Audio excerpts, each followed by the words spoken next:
नमस्कार दोस्तों। तो कैसे हैं आप सब? आप सभी का अपने YouTube channel unique science classes में स्वागत है। जैसा कि आप लोगों को का अंसाल चल रहा था, आज का अंसाल आप लोगों के लिए है कक्षा 10 का विज्ञान सेट नंबर 3 है 2020 का 824 NL। तो हम इस सेट में जीव विज्ञान का भाग 3 जीव विज्ञान हल कराएंगे। आइए क्वेश्चन के पास चलते हैं। आपका पहला क्वेश्चन है खंड गा का जीव विज्ञान का 9 के का से पहले स्टार्ट होता है। तो पहला क्वेश्चन है पराग कोष में होते हैं। तो आपको कई बार पढ़ाया गया कि पराग कोष में किसका निर्माण होता है? पराग कण का निर्माण होता है, इसलिए पराग कोष में क्या होते हैं? पराग कण होते हैं। आपका तीसरा ऑप्शन सही है। अगला क्वेश्चन है पादप में जाइलम का मुख्य कार्य है। तो आप सभी जानते हैं पादप में जो जाइलम का मुख्य कार्य होता है जल का संवहन करना होता है। इसमें जल का संवहन है, भोजन का संवहन, उत्सर्जित पदार्थ का संवहन, सभी का संवहन है। तो भोजन का संवहन फ्लोएम करता है, इसलिए फ्लोएम हो जाएगा। तो सबसे मोस्ट इंपॉर्टेंट क्या होता है? जाइलम जो होता है वो जल का संवहन करता है, इसलिए पहला ऑप्शन सही है। अगला है मस्तिष्क उत्तरदायी है। मस्तिष्क सोचने का कार्य, शरीर संतुलन, हृदय स्पंदन, सभी कार्य।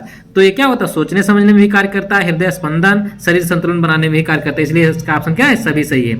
अगला घा आपके सिलेबस में नहीं, इसलिए इसको नहीं बताएंगे। अगला क्वेश्चन है 10 का रंध्र क्या, आइस्टोमेटा क्या, इसकी उपयोगिता स्पष्ट कीजिए। तो आइए नोट्स पर चलते हैं। यहाँ पर आप देख रहे हैं कि रंध्र पौधे की पत्ती की निचली सतह पर पाए जाते हैं। इनका आकार अति सूक्ष्म होता है, इसलिए इन्हें केवल सूक्ष्मदर्शी की सहायता से देखा जा सकता है। जो पत्तियों के किनारे सूक्ष्म छिद्र पाए जाते हैं उन्हीं को क्या कहा जाता है? रंध्र कहा जाता है। आइए इसकी उपयोगिता क्या है? रंध्र गैसों के आदान प्रदान में मदद करता है।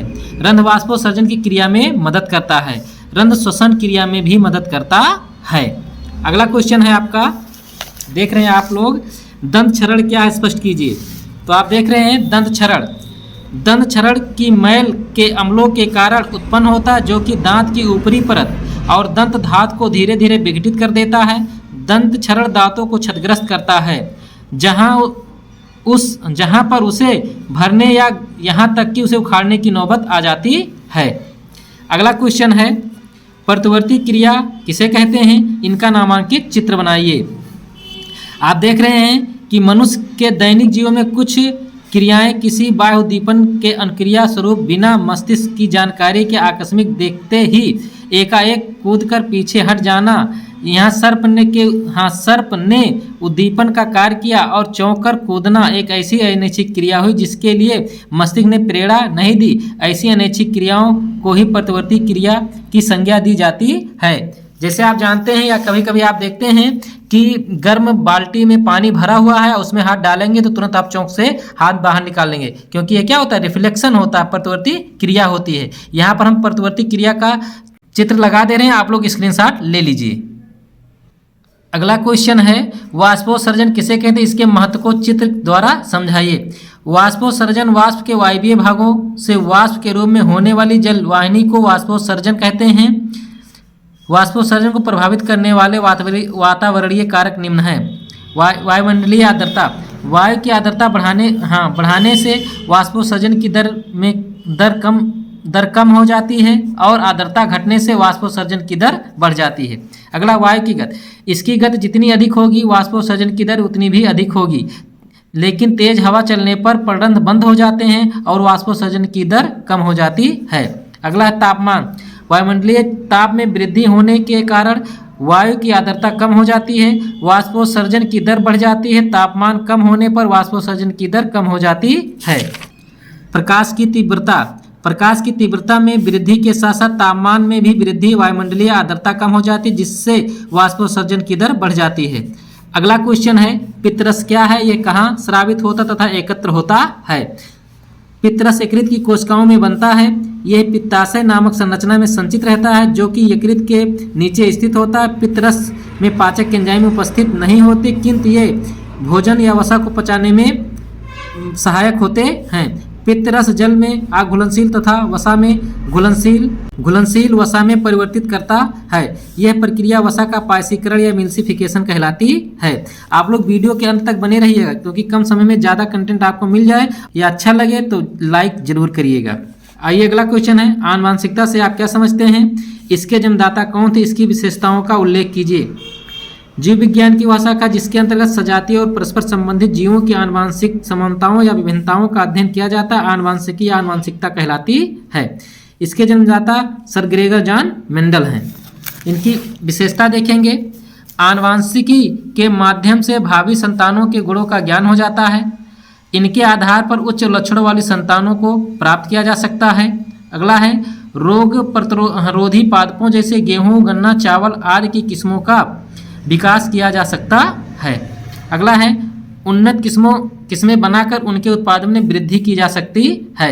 आनुवंशिक रोगों की खोज एवं उनके निदान में भी इनका प्रयोग होता है।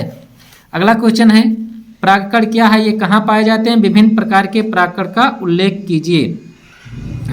अगला है परागकण। पादप में परागकण नर युग्मक होते हैं। ये पुंकेसर के फूले हुए भाग परागकोश में पाए जाते हैं और परागकोश जब परिपक्व हो जाता है तो परागकोश धानी फट जाती है जिससे परागकण बाहर आ जाते हैं। परागकण मुख्य रूप से दो प्रकार का परागण होता है। परागण स्वपरागण। किसी पादप के पुष्प में परागकण उसी पुष्प के वर्तिकाग्र पर या उस पादप के किसी अन्य पुष्प के वर्तिकाग्र पर अथवा कायिक जनन द्वारा